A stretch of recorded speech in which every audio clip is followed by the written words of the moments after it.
ராஜாவை சந்திக்கணும் அப்படின்னா ஒரு ஆயத்தை வேணும். நீதிமொழிகள் 22:29 தன் வேலையில் ஜாக்கிரதையா இருக்கிறவனை நீ கண்டால் அவன் நீசருக்கு முன்பாக நில்லாமல் ராஜாக்களுக்கு முன்பாக நிற்பான். பூமியில ராஜாக்களை சந்திக்கணும்னா மனிதன் திறமை உள்ளவனாக இருக்கணும். இந்த பூமியானது நல்லவர்களை தேடாது, உத்தமர்களை தேடாது, வல்லவர்களை, திறமை உள்ளவர்களை மாற்றுமே பூமி தேடும். ஆனா தேவனுக்கு முன்பாக நிக்கணும்னா உண்மையும் உள்ளம் உள்ள ஊழியக்காரனே, எஜமானுடைய சந்தோஷத்துக்குள்ளே பிரவேசி. ராஜகுமாரத்தி உள்ளாக பூரண மகிமை உள்ளவள், அவளுடைய உடை பொற்சரிகையாயிருக்கிறது.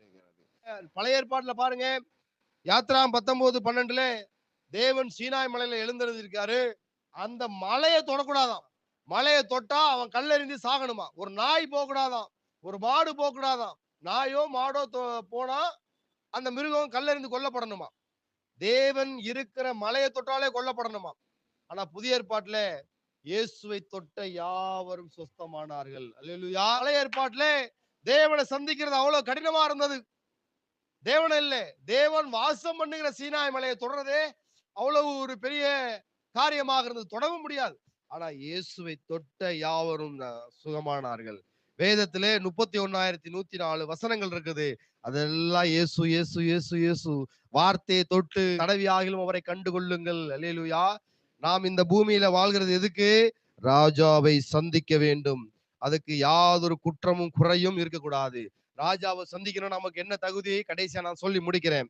சங்கீதம் 24:4 யார் தேவனுடைய பர்வதத்திலே ஏறுவான், பரிசுத்த ஸ்தலத்திலே நிலைத்திருப்பான், கைகளில் சுத்தமுள்ளவனும் இருதயத்தில் மாசில்லாதவனும் இருந்து தன் ஆத்துமாவை மாயைக்கு ஒப்புக்கொடாமலும் கபடாய் ஆணையிடாமலும் இருக்கிறவன் தானே. அல்லேலூயா. தேவனை உடனே சந்திச்சிட முடியாது.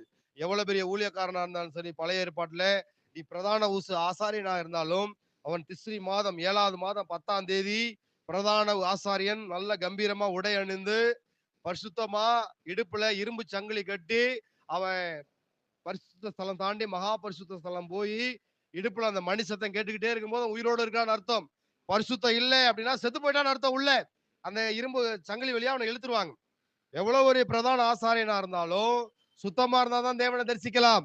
ஆனா புதிய ஏற்பாட்டுல கர்த்தர் நமக்கு ஒரு தயவை கொடுத்திருக்கிறார். கிருபை என்கிற வார்த்தை மூலியமாக உபவாசத்தினாலோ ஜபத்தினாலோ சுத்திகரிப்பினாலோ தேவனை சந்திக்கலாம். நம்ம சரியா உபவாசம் பண்றோம், ஜெபிக்கிறோம், சுத்திகரிக்கிறோம். ஆனா இதுல நம்ம பூரணப்பட முடியல. ஆனா நம்மகிட்ட இருக்கிறது ஒரே பூர்ணமானது என்னன்னா, தேவனாகிய கர்த்தராகிய இயேசு கிறிஸ்து கொடுத்த கிருபையினாலே நாம் தேவனை சந்திக்க போகிறோம். அல்லேலூயா.